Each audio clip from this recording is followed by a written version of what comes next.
क्या रे, मस्त तेरा हाथ चलता है, एकदम मशीन के माफिक। हाँ, कोई फायदा नहीं। अपन 200 जनों का खाना बनाते हैं और पगार कितना मिलता है? सिर्फ 5,000 रुपये। सुनना, अरे तेरा कितना काम बाकी है, थोड़ा जल्दी करना इसको, फिर अपन साथ में लंच करेंगे ना। पीछे हटना, तेरे को पता है ना कि मेरे को पसंद नहीं है, और मेरे पैर पे भी चोट लगी हुई है। ये विकास, क्या चल रहा है? तू अपना आशिकी ना बाहर जाके करने का, कितना काम पड़ा हुआ है, ग्राहक आकर बाहर बैठा हुआ है। हाँ।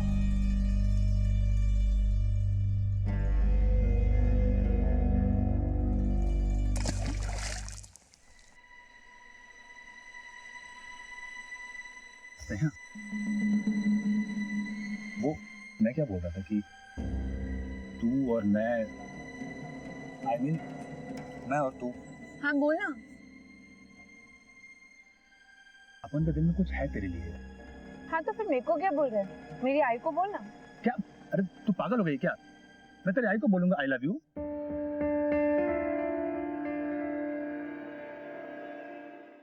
क्या? तेरे को बोला ना ये सब नहीं। क्या तू भी स्नेहा, अरे बचपन से जानते हैं ना मेरे को, भरोसा नहीं मेरे पे? भरोसा है, लेकिन शादी से पहले कुछ नहीं। पहले तुम दोनों सेटल हो जाओ, फिर शादी। तूने मेरे को बोला था ना कि तो भी जॉब के लिए अप्लाई किया। हाँ, कंपनी में टेलीफोन ऑपरेटर का काम है और इसने भी एक नई कंपनी में ही अप्लाई किया हुआ है। तो अच्छी बात है ना, पर पहले काम धंधा जमा लो, थोड़ा पैसा जमा करो, फिर शादी के बारे में सोचो। लेकिन आई, हम दोनों मिलजुल के चला लेंगे, क्यों स्नेहा? नहीं, आई सही बोलती है। पहले हम लोग सेटल होंगे, थोड़ा पैसा वैसा जमा करेंगे और फिर शादी करेंगे। ठीक, मेरे तो माँ बाप है नहीं, आई जैसा बोलेगी वैसा ही कर। आई, अगर कभी मेरा इंटरव्यू पास हो गया ना तो सीधा कैटरिंग का काम बंद और नया काम चालू। फिर तो हम पैसे वैसे जोड़ेंगे ना। मैं कार्ड दिखाती हूँ। अरे सुन, तूने जिधर अप्लाई किया वो कंपनी अच्छी है ना? हाँ, लेकिन आई कंपनी छोटी है, पगार बहुत अच्छी है। आई, अच्छा आई, कल मैं और विकास ना काम के बाद ना इंटरव्यू के लिए जाएंगे और फिर उसके बाद महालक्ष्मी के मंदिर। तो आते वक्त थोड़ा सा देर हो जाएगा, चलेगा ना? देवी के दर्शन के लिए जा रही है ना, जा जा, पर सुन थोड़ा जल्दी आना, काजी वक्त ना तुझे। हाँ आई।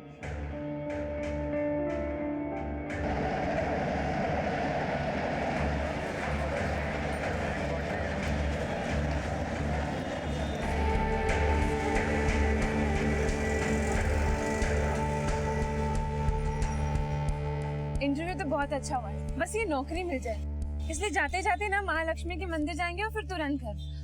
आई ने बोला है जल्दी आना। हाँ पता है मुझे आई ने क्या बोला है। आई ने तेरे को बोला जल्दी घर जाने का, है ना? अरे 7वीं बार बोल रही है तू। आई को फिक्र होती है इसलिए बोल रही हूँ। मालूम है तेरे आई को फिक्र होती है। स्नेहा, मुझे लग रहा है ना स्ट्रीट स्कूल के पुराने। तेरे को बोला था देख के चलने का। बहुत दर्द हो रहा है, घर चलते हैं, मंदिर कभी और आएंगे। हाँ हाँ ठीक ठीक, चल चल। अरे स्नेहा, नहीं चला जा रहा, स्टेशन बहुत दूर है, कोई शॉर्टकट नहीं है क्या? एक मिनट रुक जा। भाई साहब, ओ, ये कोई शॉर्टकट है क्या? हाँ यही मिल बट्टी जाता है, जो मैं भी वहीं जा रहा हूँ। एक शॉर्टकट है, हम ऐसे निकलते, चला जा। अच्छा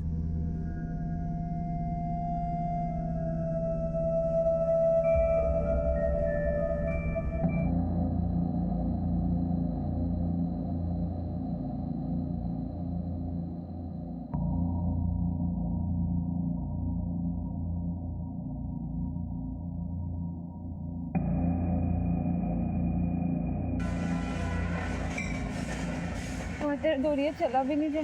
हाँ, यहाँ पे थोड़ी देर बैठते हैं, फिर उसके बाद निकल जाए। अच्छा ठीक है, बैठ जाए। बहुत दर्द हो रहा है। बस पास में स्टेशन, थोड़ी देर यहाँ बैठ कर उसके बाद निकलेंगे।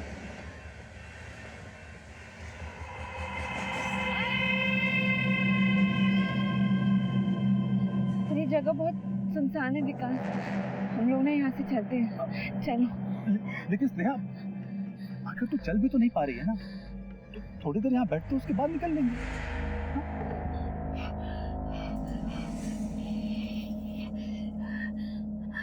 बहुत दर्द हो रहा है।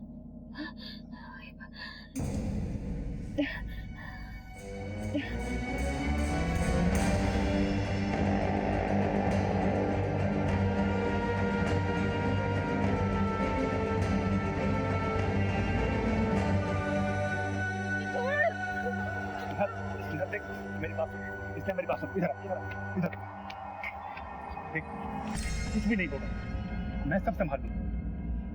हम अभी इसी वक्त चल के मंदिर में शादी कर लेते हैं। आई को मैं समझा दूंगा ना, तू टेंशन मत ले। शादी नहीं, आई को पता चलेगा तो हाँ ये मर जाएगी। आई देख स्नेहा, ऐसा कुछ नहीं। मैं मेरे दोस्त के घर चलता हूँ, वो बिलासपुर में रहता है। हम वहाँ जाके शादी कर लेंगे, किसी को कुछ पता नहीं चलेगा। स्नेहा, मेरी बात समझने की कोशिश कर, देख लेना।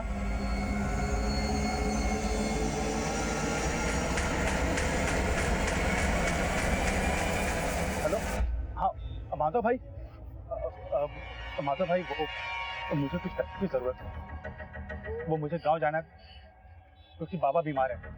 ठीक है, ओके। मेरी माधव भाई से बात हुई है, वो घाटकोपर स्टेशन आ रहे हैं पैसे देने के लिए, और फिर वहां से हम लोग बीटी निकल जाएंगे और बिलासपुर की कोई भी गाड़ी पकड़ लेंगे। वहां मेरा दोस्त रहता है, हम चल के वहां पे शादी कर लेंगे। स्नेहा, मैं सब हाँ, ऐसा कुछ नहीं होगा, मैं सब संभाल लूंगा।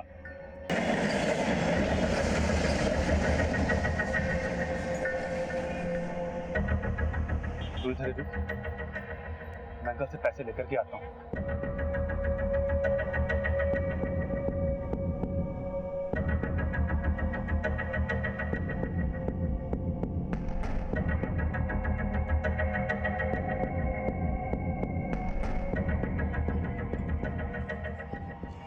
अंकल ने कुछ पैसे दिए, मैं तेरे लिए कपड़े लेकर के आता हूँ।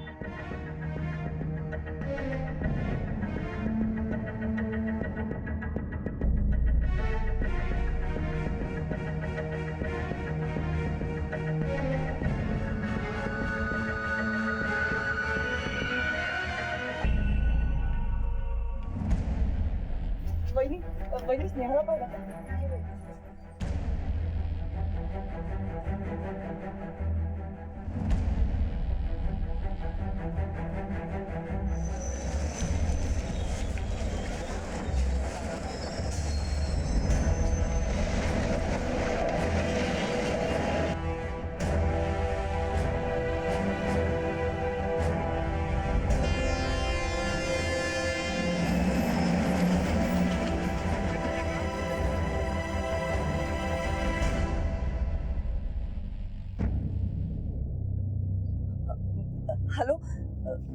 हेलो मैडम, मैं स्नेहा जोशी की माँ बात कर रही हूँ। वो कल आपके यहाँ पे इंटरव्यू के लिए आई थी ना? सॉरी मैडम, वो इंटरव्यू के बाद किधर गई मुझे नहीं पता।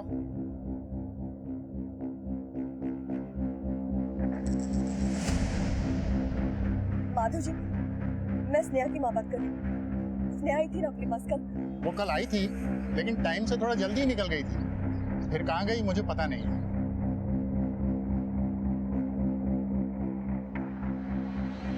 शायद कल रात से मेरी बेटी घर नहीं आई। मैंने हमारे सारे बस्ती वालों को, उसके सारे दोस्तों को, हमारे सारे रिश्तेदारों को फोन किया साहब, वो कहीं नहीं है। साहब वो केटरिंग कंपनी जहाँ पे वो काम करती है ना, वहाँ पे भी फोन किया मैंने, वो वहाँ आकर चली गई। वो बोल के गई थी एक इंटरव्यू के लिए जा रही है, ये पता है इसका। यहाँ भी फोन किया साहब, यहाँ भी आके चली गई। वो कुछ पता ही नहीं है उसका। उसका मोबाइल नंबर 98। ठीक है मैडम, हमने कंप्लेंट नोट कर ली है, हम पता करते हैं। और हाँ, उसका कोई फोन आए या उसके बारे में कोई इन्फॉर्मेशन मिले तो सीधा इधर आके बता। मुझे पूरी न शोधा से। हाँ, शोधता हूँ। क्या रे विकास, आने की खबर तो दे देता, मैं तुझे स्टेशन लेने आ जाता। मेरे बेटा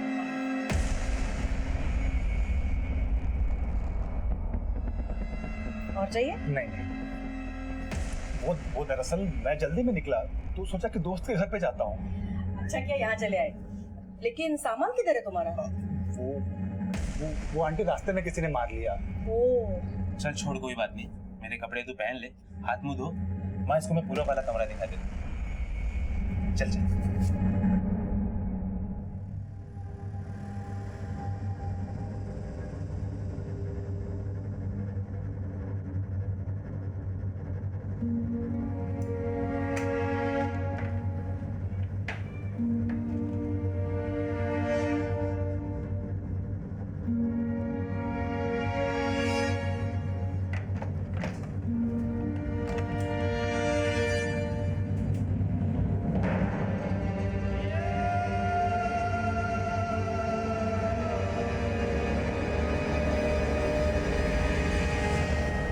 हाँ मैडम, मैं स्नेहा जोशी जहाँ काम कर रही थी वहीं से बोल रहा हूँ। कल वो यहाँ से जल्दी निकल गई थी। ठीक है, आज एक दिन रुकते हैं, अगर कल नहीं लौटती है तो उसकी कॉल रिकॉर्ड से निकलवाते हैं।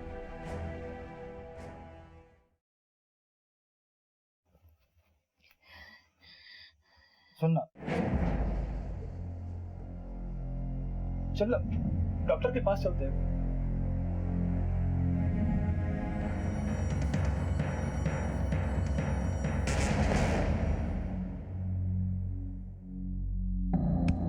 स्नेहा,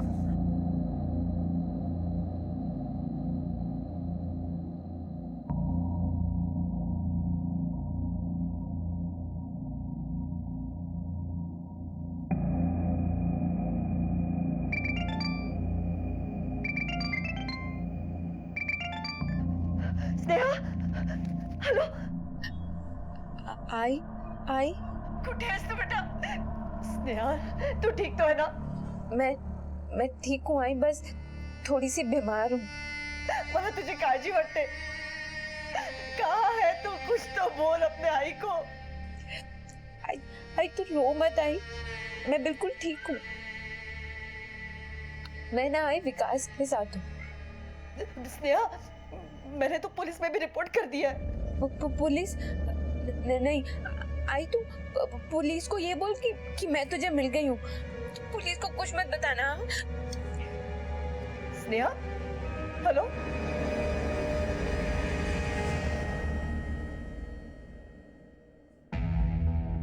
साहब, अरे मैडम, अभी तक आपकी बेटी का कोई पता नहीं चला। पता चलते ही आपको? नहीं साहब, वो मिल गई। मिल गई? किधर मिल गई? यही थी वो। ये आप ये केस प्लीज कैंसिल कर दीजिए। अरे मैडम, ऐसे कैसे केस कैंसिल होगा? पहले आपकी लड़की को यहाँ थाने लेके आओ, पुलिस उसका बयान लेगी, उसके बाद केस कैंसिल होगा। ठीक है साहब।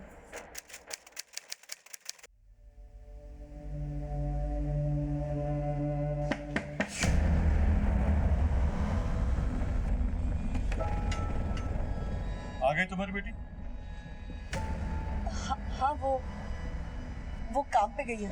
अरे उसको बोलो एक बार आके थाने में शक्ल दिखा के जाए। बोलती हूँ उसको।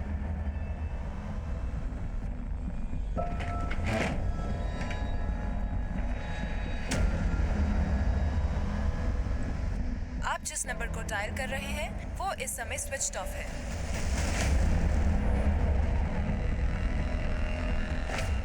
क्या है इसका तू बेटा? अरे कहाँ हो तुम लोग? ठीक है, हम आते। विकास, अरे ओ विकास, चल पुराने दोस्तों से मिल के आते। बस एक मिनट, मैं अभी आता हूँ। ठीक है।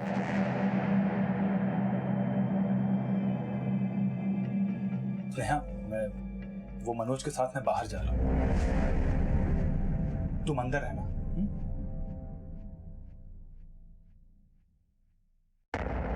किसके साथ बात कर रहे थे? बात? कौन है अंदर? कोई नहीं। मैंने अभी सुनी आवाज। एक मिनट,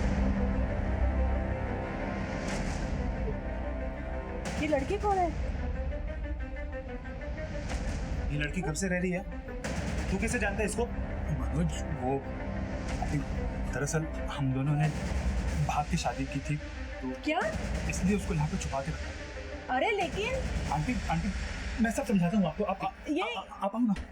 एक तरफ स्नेहा की माँ गायत्री स्नेहा के इस तरह अचानक गायब हो जाने से परेशान थी और वहीं दूसरी तरफ खुद स्नेहा भी किसी दर्द से जूझ रही थी और इधर पुलिस भी मिसिंग कंप्लेंट पर एक्शन लेते हुए परेशान थी और विकास भी अपने दोस्त और उसकी माँ से कुछ छिपा रहा था। लेकिन अब गायत्री स्नेहा की मिसिंग कंप्लेंट वापस क्यों लेना चाहती थी?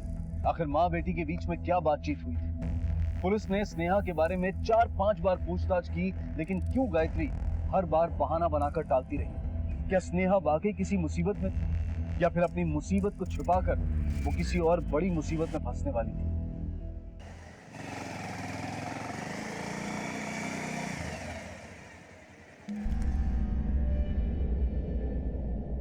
तो आज कहाँ चलना है मैडम? नया असाइनमेंट दिया है बॉस ने, मुंबई के अनोखे स्ट्रक्चर्स कैप्चर करने का। पता है, लोगों को लगता है कि मुंबई में ना सिर्फ सीलिंग और गेटवे ऑफ इंडिया ही दिखते हैं। मैं ना एकदम अलग तस्वीर दिखाना चाहती हूँ दुनिया को मुंबई की। भक्ति मिल्स एकदम अलग और यादगार बनाना चाहती हूँ। यस ऑफ कोर्स, यादगार तो होगा ही।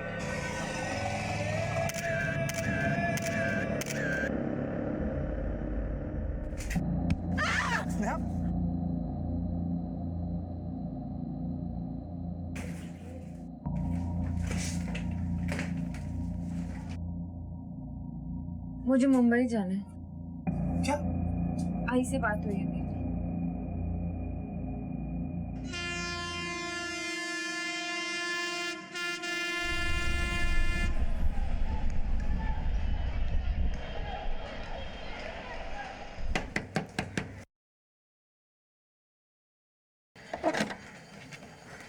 स्नेहा, स्नेहा, कैसी है तू? ठीक तो है ना तू? कहाँ थी तू इतने दिन? मैं बताता हूँ ये सब। तू जा यहाँ से, जा अपने घर जा। चल, और ये बैग मुझे दे दे। तो रास्ते में मेरे पैर पे चोट लग गई थी। तो याद है ना, मुझे चोट लगी थी, उसके टांगे खुल गए और बहुत खून निकलने लगा। तो हम लोगों ने प्लान कैंसिल कर दिया मंदिर जाने का और हम लोग वापस घर आ रहे थे और मुझसे बिल्कुल भी नहीं चला जा रहा था। और हम लोगों ने सोचा कि हम लोग शॉर्टकट लेके घर जाते हैं। शॉर्टकट लेने के चक्कर में आई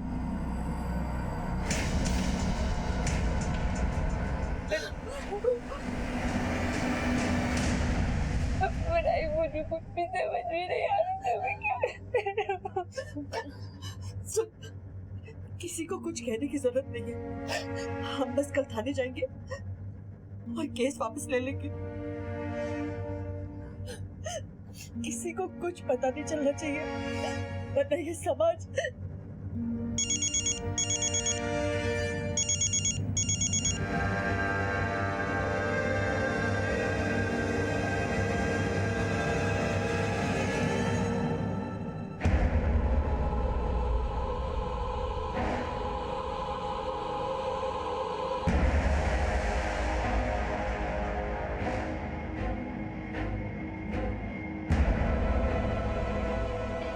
ये है तुम्हारी बेटी। हो मैडम, वो केस वापस लेना था। अब तो ये आ गई ना। बेचारे केस फाइल्स दे दो।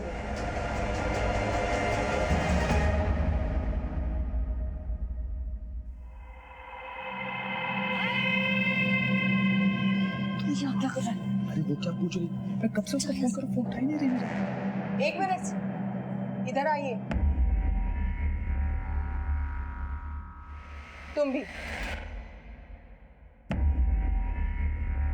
नाम क्या है तुम्हारा? जी, विकास। क्या लगते हो इसके? तो दोस्त है मेरी। सच बोल रहा है ये? अभी 1 महीने से कहाँ थी तुम? क्या हुआ था तुम्हारे साथ? देखो, यहाँ पर किसी से डरने की कोई जरूरत नहीं। कुछ भी तो नहीं। आप केस वापस लीजिए ना। 1 मिनट, मैं इससे बात करूं। क्या हुआ था तुम्हारे साथ? पिछले 1 महीने से तुम्हारी माँ तुम्हें ढूंढ रही है, हम तुम्हें ढूंढ रहे हैं। कहाँ थी तुम? किसी ने कुछ किया तुम्हारे साथ? मारा?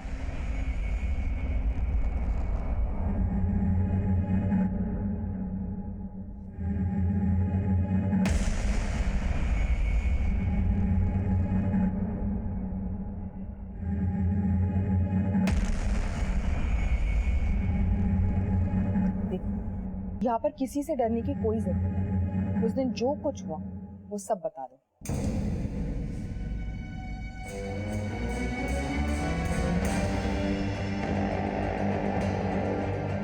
बोलो।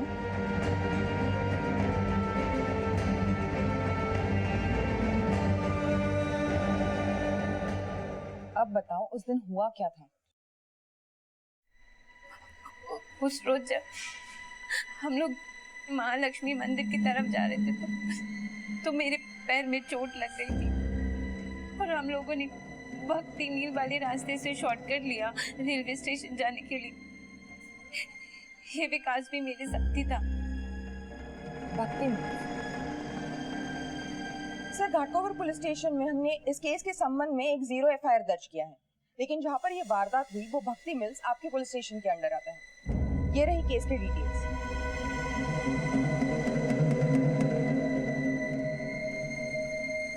आप बताइए आपके साथ क्या हुआ? मेरे पैर में बहुत दर्द हो रहा था, तो इसलिए मैं और विकास वहाँ पर थोड़ी देर आराम करने के लिए रुक गए थे। मैं ना ये रुमाल बांध देता हूँ, इससे तेरा खून बंद हो जाएगा। क्या हो रहा है भाई? तुम लोगों को मालूम नहीं है प्राइवेट इलाका? हाँ हाँ वो मालूम है, ये प्राइवेट इलाका है। तो दरअसल हम लोग महालक्ष्मी स्टेशन जा रहे थे तो अचानक इसके पैर में चोट लगी तो थोड़ी देर बैठ गए थे। तो ऐसे कैसे रुक गए? हाँ, प्राइवेट एरिया ही है, बाप का बगीचा नहीं है। बाप पे मत समझाना। ए क्या करेंगे? हाँ, तू इधर लड़की के साथ आया ना, टाइम पास भी किया तो भाड़ा कौन देगा? हम लोग निकल रहे हैं, हम लोग निकल रहे हैं। विकास किधर छन्निया किधर? क्या कर रही हो? तुम्हारे बस विकास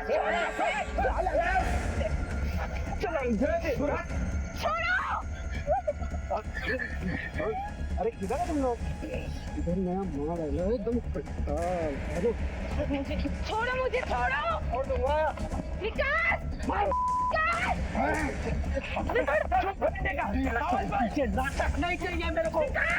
ज्यादा हीरो बनती दिखाई ना, थोड़ा फोड़ दूंगा साले।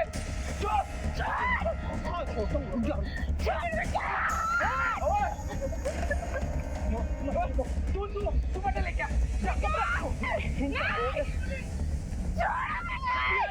नहीं चाहिए। हाथ पकड़ी, क्या पकड़ी?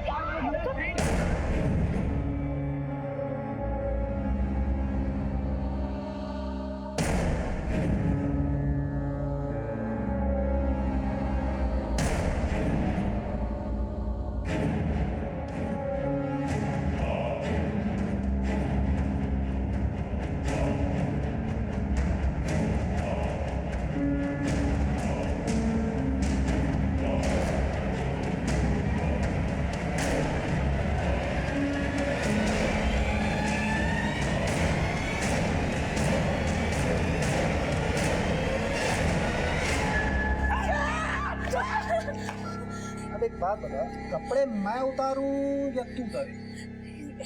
प्लीज मुझे जाने दो।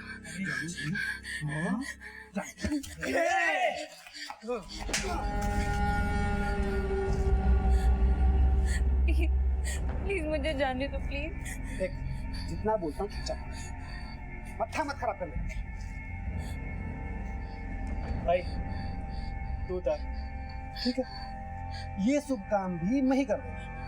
अरे देख तू नहीं, तेरे अंदर दम कितना। विकास!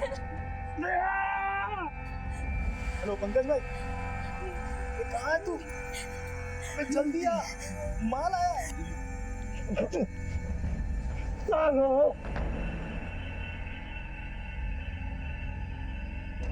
क्या रे, आमिर ने फोन पे बोला माल आया, इधर है। काम चालू बंद है। मजे लिए जा।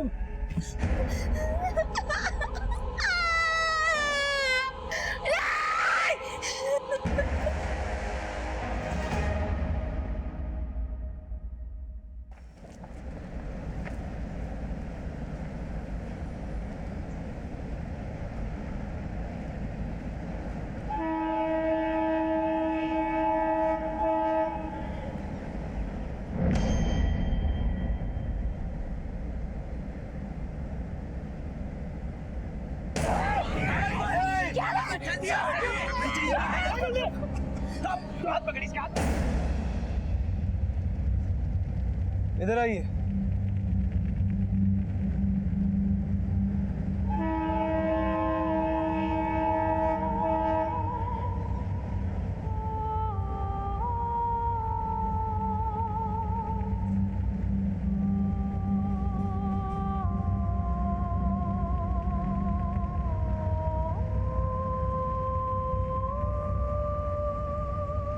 ये दुपट्टा आपका? हाँ, दुपट्टा क्या फॉरेंसिक टेस्ट सर्टिफिकेट होते। अगर ये दुपट्टा अभी तक यही है तो हो सकता है कि इस केस से जुड़े हुए कई सारे सबूत हमें यहाँ मिल सकते। चारों तरफ अच्छे तरीके से छान मार। सर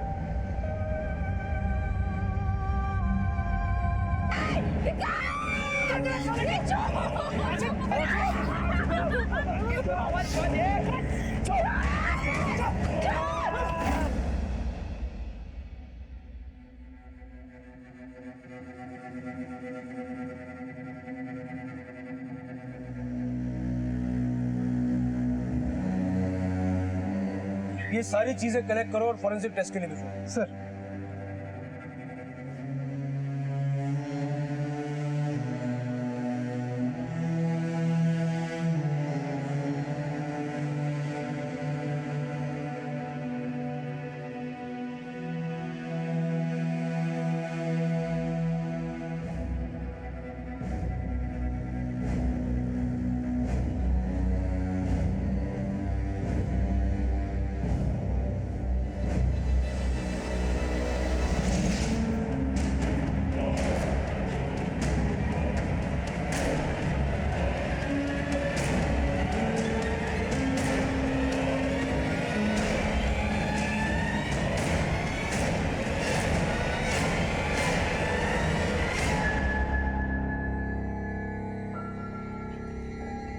स्नेहा,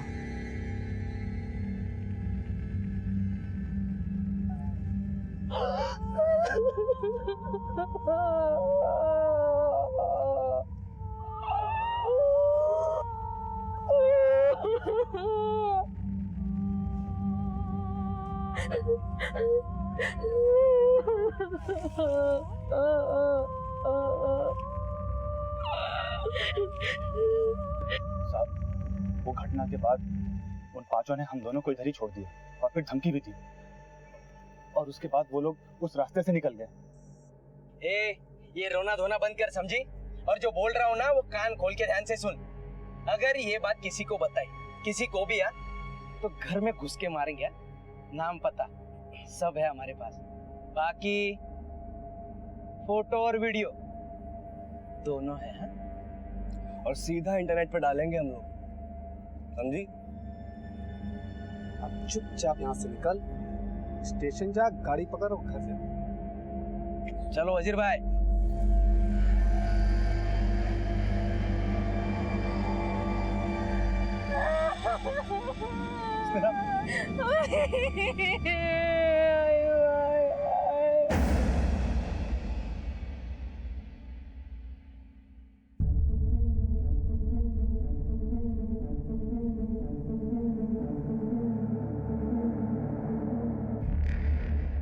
सर उन लड़कों का क्या करेंगे? आंख खींचेंगे। वो लड़के भक्ति मिल्स के आसपास के, अपने आदमियों को काम पे लगा। 22 तारीख को फोटो जर्नलिस्ट का केस भी आया था। हाँ सर। क्या कर रहे हो इधर? क्यों, क्या हुआ? वो केस क्राइम ब्रांच देख रही है। आई नो मोहित, लेकिन एक ही जगह सिमिलर तरीका, सिमिलर वारदात। मुझे पूरा विश्वास है कि ये दोनों केस एक दूसरे से जुड़े हुए हैं। उन लड़कों में से एक भी हाथ में आ गया, जबान खींच के बाकी के नाम उगलवा लेंगे। क्राइम ब्रांच से भी इस केस की report share. Sir, photo journalist के मामले के बाद पुलिस और प्रशासन दोनों सतर्क हो गए। इस केस की निंदा करने के लिए लोग सड़कों पर उतर आए थे। इंसाफ के लिए आवाजें उठने लगी। पुलिस पर लगातार दबाव पड़ रहा। एक ही जगह पर एक जैसे दो जघन्य अपराधों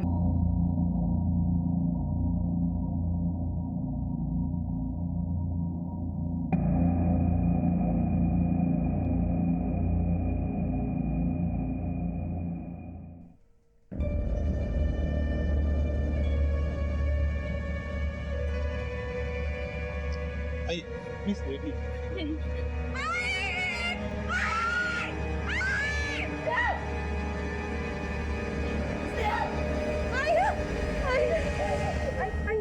इस आदमी को बोला यहाँ से जाने को आई मैं डॉक्टर से यहाँ लेडी डॉक्टर नहीं है जी बुलाइए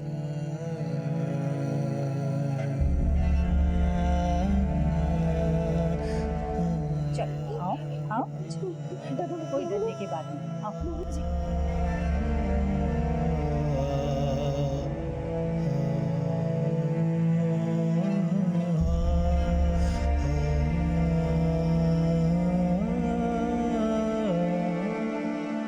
देखिए इंसिडेंट को 1 महीना हो चुका है। शरीर पे इंजुरीज है, पर शारीरिक इंजुरी से ज्यादा मन को दिमाग को चोट लगी है।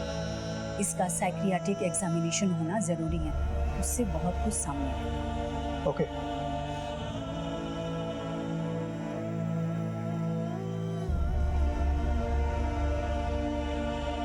वो लोग जब मैं आंख बंद करती हूँ ना तो सब मेरे आंखों के सामने आ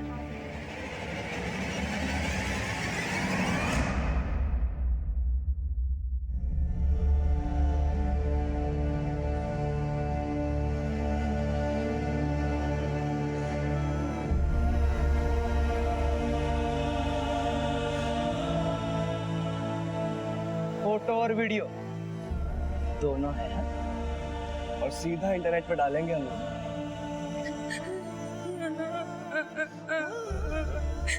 किसी अबला औरत की अस्मिता पर हमला करना हत्या से भी जघन्य अपराध है। ऐसी घटनाओं में मेडिकल एग्जामिनेशन घटना के 24 घंटों के अंदर हो जाना चाहिए, लेकिन स्नेहा के केस में ऐसा नहीं हुआ, जिसकी वजह से मेडिकल रिपोर्ट में गैंगरेप को साबित करने के कोई भी पुख्ता सबूत मौजूद नहीं थे। लेकिन शारीरिक दुष्कर्म का असर सिर्फ शरीर पर ही नहीं, बल्कि उससे कहीं ज्यादा औरत के दिल और दिमाग पर पड़ता है। अगर डॉक्टरी जुबान में कहें तो स्नेहा इस वक्त PTSD यानी कि पोस्ट ट्रॉमेटिक स्ट्रेस डिसऑर्डर से ग्रस्त है। ऐसे में इंसान हर पल अपने आप को लाचार, बेबस और हारा हुआ समझता है, डिप्रेसिव और हाइपर सेंसिटिव हो जाता है। साइकियाट्रिस्ट की टीम ने अपनी रिपोर्ट क्राइम ब्रांच को सौंप दी थी और क्राइम ब्रांच ने पूरी जिम्मेदारी के साथ इस मामले की बागडोर संभाल ली थी।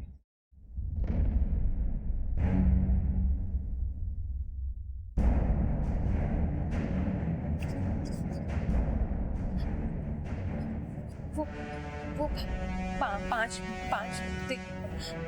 उनमें से 16-17 साल का लड़का था शायद।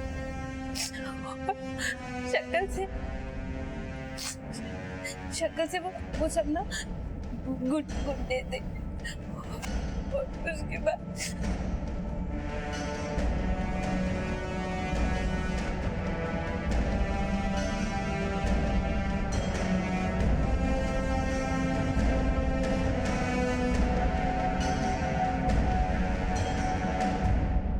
कैबिन को लेकर जाइए।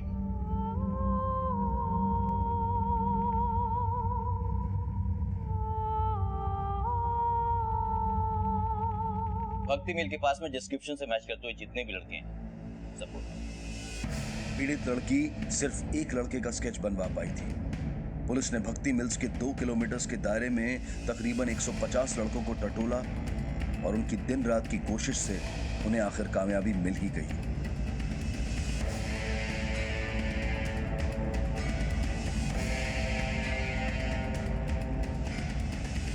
चलो भाई चल जल्दी।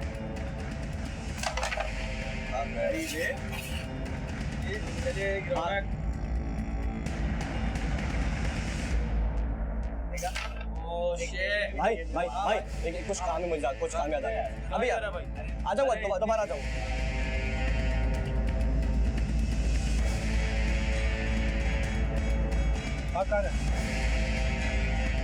सब मैं कब भाग रहा था, मैं तो घर जा रहा हूँ। चल थाने बात कर ली। सब हुआ क्या है? चल चल ले चलो। बेटे सच नहीं बोलेगा तो क्या होगा पता है? जैसा जो लड़के थे उनका कुछ हो ना हो, लेकिन तू लंबे टाइम के लिए अंदर जाएगा। मैंने कुछ नहीं किया, मैं सच बोल रहा हूँ, मैंने कुछ किया ही नहीं। चल बैठ जा। जिस लड़की के साथ तुम लोगों ने वो कांड किया ना, उसके साथ एक लड़का भी था। उसको अभी यहाँ बुलाऊंगा, वो तेरी पहचान करेगा, बात खत्म। तू जाएगा अंदर, बाकी चारों को ढूंढने की मेहनत कौन करेगा? मोहित, लड़के को बुला। Yes sir. सब बताता हूँ। सब 4 लोग थे। एजाज, वजीर, पंकज और सब आमिर और तू। हाँ साहब, मैं था। पर साहब पिछली बार मैं नहीं था। पिछली बार टिल्लू था। मैंने कोई काम नहीं किया पिछली बार। मतलब पिछली बार किसके साथ कांड किया? साहब वो जो टीवी पे आ रही है ना, वो अखबार वाली लड़की, उसके साथ उन चारों ने कांड किया था। इजाज, वजीर, पंकज, आमिर और टिल्लू। मैं नहीं था। मैं पिछली बार नहीं था। मैं सिर्फ एक फोटो जर्नलिस्ट अपने ऑफिस के असाइनमेंट के संबंध में अपने एक मेल सहकर्मी के साथ इसी भक्ति मिल में गई थी और इसी तरह 5 लोगों ने, जिसमें एक नाबालिग भी शामिल था, उसके साथ बलात्कार किया। बाद में इस केस को लेकर मीडिया और लोगों में जबरदस्त जन आक्रोश हुआ और इस केस को सेनापति बापट मार्ग पुलिस से लेकर क्राइम ब्रांच को सौंप दिया गया।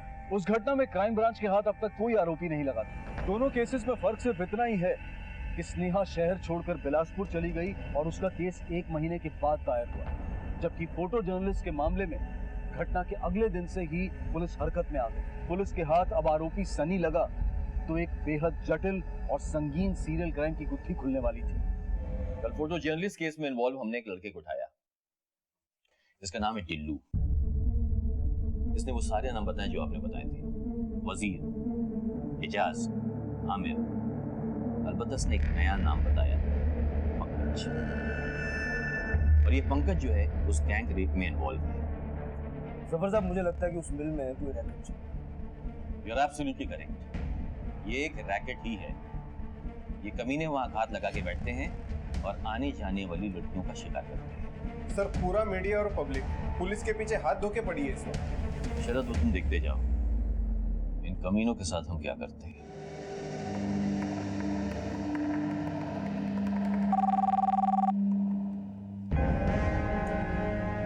सलाम साहब, अफजल बोल रहा हूँ। बोलो अफजल, क्या खबर है? एजाज दिल्ली से आ गया साहब, जरीमारी खोली में।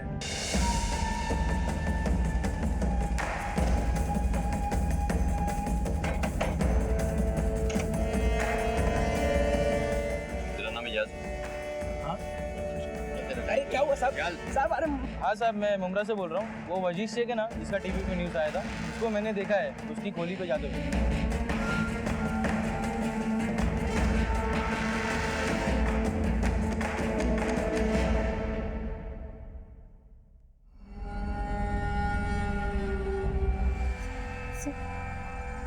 वो ऑरेंज टी शर्ट वाला लड़का और जिसने ब्लैक पैंट ग्रे शर्ट पहनी है, वो वाला लड़का।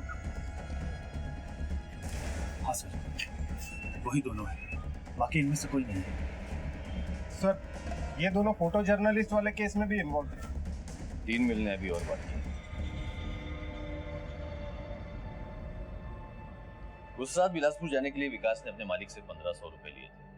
बिलासपुर में उसका दोस्त मनोज, उसकी मां सुमन, ये दोनों के बयान हमारे पास में है और ये दोनों बयान साबित करते हैं कि डर और बदनामी की वजह से ये दोनों मुंबई से बिलासपुर गए। जी सर। और हाँ, फोटो जर्नलिस्ट के केस को टीवी पे देखने के बाद और अपनी मां गायत्री के लगातार मुंबई आकर मिसिंग कंप्लेंट विड्रॉ करने के जिद से स्नेहा मुंबई आ गई और यहाँ आकर पीएसआई नम्रता के सामने उसने अपनी आपबीती सुनाई। सर, गायनाकोलॉजिस्ट और साइकियाट्रिस्ट के बयान से भी इस अपराध की पुष्टि होती है। शरद, हमारे पास में एक पुख्ता सबूत है। ये कॉल रिकॉर्ड। इन 5 के मोबाइल 31 जुलाई और 22 अगस्त दोनों वारदात के वक्त भक्ति मिल में एक्टिव थे। उस दौरान इनकी लगातार आपस में बातचीत हो रही थी और ये एक दूसरे को बुलाकर इस जुर्म को अंजाम दे रहे थे। और तो और दोनों विक्टिम और उनके साथियों के भी फोन इस कंपाउंड के अंदर एक्टिव थे उस वक्त। सर, इन सारे अपराधियों की बैठक भक्ति मिल में होती। ये लोग भक्ति मिल से आने जाने वाली लड़कियों को अपना टारगेट बनाते। सर, लेकिन कई लड़कियों ने इस बात की कोई कंप्लेंट नहीं दर्ज कराई। यही तो मुश्किल है शरद। ऐसे हालात में अक्सर लड़कियां डर जाती हैं। स्नेहा भी डर गई थी, लेकिन उसने अपने आप को संभाल लिया। जर्नलिस्ट ने हिम्मत की और रिजल्ट सामने। जिस हैवानियत और प्री प्लानिंग के साथ में जुर्म को अंजाम दिया गया है, ऐसे दरिंदों को तो सिर्फ सजा नहीं होनी चाहिए, इन्हें सूली पे लटका देनी चाहिए। हमारी तो पूरी तैयारी है और कोर्ट के फैसले पे हमें पूरा भरोसा है। दोनों ही बलात्कार के केसेस इंतहाई नाजुक थे। सभी अपराधियों को पकड़ना बहुत जरूरी था, क्योंकि न जाने और कितनी जिंदगियां खतरे में थी।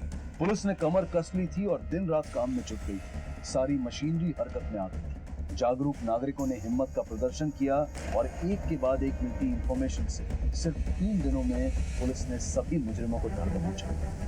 बलात्कार करता है, बलात्कार करेगा तो बलात्कार करेगा तो बात है, रेप करने का शौक है, रेप करने का। स्नेहा के साथ हुए जघन्य अपराध में कोर्ट का फैसला आ गया, लेकिन फोटो जर्नलिस्ट के मामले को भी मेनली इसी केस से जोड़कर देखा गया, हालांकि उसकी सुनवाई अलग से हुई। फोटो जर्नलिस्ट मामले में स्नेहा के केस का संज्ञान लेते हुए माननीय अदालत ने आरोपी आमिर, वजीर और पंकज को रिपीट ऑफेंडर्स यानी कि एक ही अपराध को बार बार करने वाला मानकर महिला अपराध से जुड़े नए कानून आईपीसी की धारा 376 ई के तहत मौत की सजा सुनाई। यह अपने आप में एक अप्रत्याशित फैसला था। नए कानून के तहत देश में दिया गया ये पहला जजमेंट था। और वहीं दूसरी तरफ जुवेनाइल जस्टिस बोर्ड ने दोनों नाबालिग आरोपियों सनी और टिल्लू को बाल अपराध से जुड़ी सबसे ज्यादा 3 साल की सजा दी। इस केस से जुड़े सभी अपराधी 5 दिनों के अंदर पकड़े गए और केस की चार्जशीट अपराध के 57 दिनों के अंदर कोर्ट में फाइल कर दी गई। इस केस में समाज की भूमिका भी काफी सराहनीय रही। यहाँ पुलिस को खबर उनके खबरियों से ज्यादा पब्लिक से मिली और स्नेहा जोशी और फोटो जर्नलिस्ट के अदम्य साहस को भी क्राइम पेट्रोल सलाम करता है। इसी विचार के साथ अब मैं अनूप सोनी आपसे विदा लेता हूँ। फिर मुलाकात होगी अगले एपिसोड में एक और चौंका देने वाले केस के साथ। तब तक अपना और अपने परिवार का ख्याल रखें और देखते रहें क्राइम पेट्रोल सिटी क्राइम्स। सबक एक को सीख हम सबको। जय हिंद।